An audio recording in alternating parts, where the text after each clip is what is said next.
So when the pinky comes off the stick, what you're really doing is giving space for your stick to vibrate more. So it's not necessarily a bad thing that the pinky comes off the stick. It's only a bad thing when the pinky comes off in a way that causes tension along here. So if you are taking your fingers off the stick to let it vibrate more and to give it more space for it to be able to move, that's okay. But as soon as you start to do this kind of approach where it looks like you're sipping tea, then it can create that extra tension in the wrist itself. So the pinky's not a bad thing. It's only when it goes too far when it becomes a bad thing, in my opinion. My technique used to be all about like that finger fulcrum and the wrist actually didn't move, etc. But it caused a lot of hand issues. So I got like tendonitis, I had a popped vein, I had bursitis in my elbow. Like I had all sorts of like hand and arm issues pop up because I was too tight when I was playing. And the more relaxed that I could play, then the more that I could find like control in that relaxation, the better my sound quality was and the faster I could end up playing. So while it might be uncontrollable for you now, I'm telling you as somebody who like was super tight and super tense and has switched over to this technique, it just takes some time getting used to it and just like really kind of asking yourself just how relaxed can you get. As soon as you get to the point where like your stick starts sliding out of your hand or falling out of your hand, back up just a little bit, and then that's basically like the technique that I'm trying to strive for with this. And so this openness with my hand is just kind of like a result of that. Whenever you're working on your own drumming or working with a drumline, you really got to think in terms of months and years rather than hours or even days in terms of progressing on stuff. Things take a lot longer than you think, but if you focus the majority of your efforts, let's say 80% of your time on refining and playing slow and whatnot, that's going to make it so that when you do need to play fast, you're going to be significantly better than if you didn't work on stuff slow, which is why on these like streams, you'll see I spend the majority of my time really breaking things down. So if you see people who are like shredding on the drum kit or on drumline or whatever, it took lots and lots and lots of time in advance of that.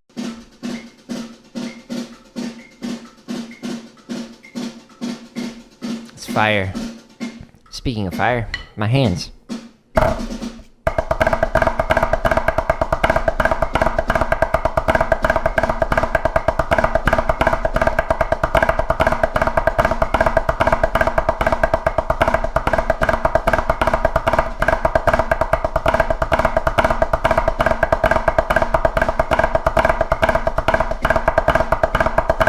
That did not completely crash and burn. We did not need the fire extinguisher for that, so let's go up faster. That play along was one of the 1,500 hours of free drumming content on here. One of the 600 grid variations, 354 for 16th note, and 249 for triplet. Finger is an approach that a lot of people use for speed, especially for single strokes, or using a push-pull technique. Push-pull kind of makes it a little inconsistent with the playing, at least from what I've experienced and seen. That's why I'm not a huge fan of push-pull when it comes to rudimental stuff. It just makes things a little bit dirtier, and why I focus on the wrist, because it gives you more sound, more power, etc. So I have a stretch and massage routine that I do every single time that I do these streams and every single time I practice, because in the past I have injured it. So I got tendonitis. I popped a vein in my wrist, like this turned all purple. I got bursitis, where my elbow inflated to the point where you could not see the bone here. It was so swollen I could not do any kind of motion like this. It was just kind of like stuck like this, so I couldn't drum for over a month. I was starting to see signs of carpal tunnel, etc. So after, all of that and not being able to drum, I was like, one, I need to fix my technique because that's not good, and two,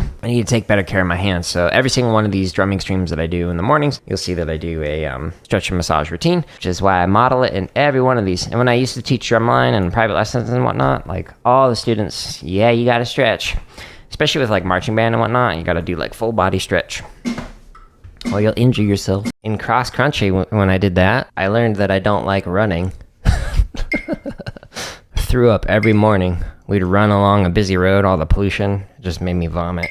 It's gross. 30-second strokes, so they're not very even. So if you go down to the technique stuff, my favorite one to work on is the stick control variations with filler. So it starts off normal, stick control, and then you fill in the same pattern. And then a triplet version.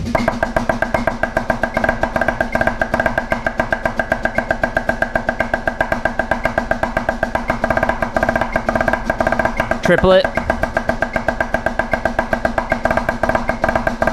Etc. I'd recommend that. Another thing you can actually do is any one of these like 16th note diddle exercises or the triplet variations, you can actually, instead of playing them as diddles, just single the whole thing. So like the exercise I was playing earlier, I'm going to intentionally play faster than I should for funsies. It helps push my hands and my brains to go a little bit faster. I save this for the end of my streams, so that way if I get too tired from it, like physically, mentally, etc., it's not going to just completely wear me down. Also, it makes it just so that like I have fun. So like if you just sit here and grind for like 45 minutes straight, like doing something that's tedious, like playing at 40 the entire time or something like that, that can get really boring. And so if you walk away from that practice session and you're like, oh, that was boring. But if the last thing you do is something fun, then it makes it so that you walk away from it going, oh, that was cool, I want to practice again, and you're more likely to practice the following day. This is the advanced stick control with filler. It's called advanced because it goes from duple to triple every one of the phrases. And it's with filler because the third measure of each phrase fills in 30-second notes with a sticking pattern in the measure before it. You can slow this play along down to 20 beats a minute, or as fast as 160, moving up one click at a time. You can find this play along and thousands more by visiting the link on the screen, or by checking out my YouTube playlist.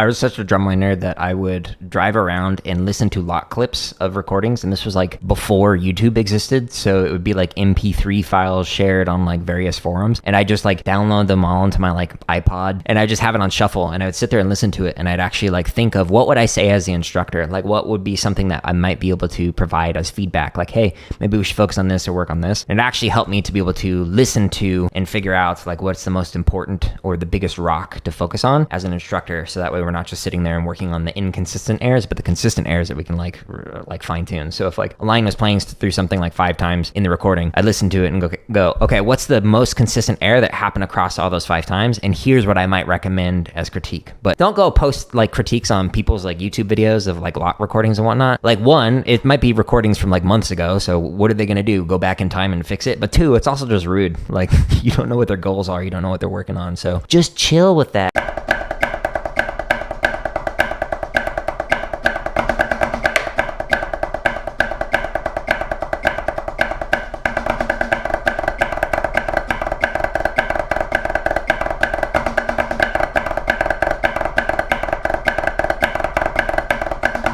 If you want to play along to this, it goes from 40 to 200 beats a minute, and there are several different variations of the float drag. And there are almost 2,000 hours of free drumming content linked on the top of the screen. Bunch of chop stuff, technique stuff, grid variations, there's over 700 of those, limb independence, etc., etc. Keep you busy.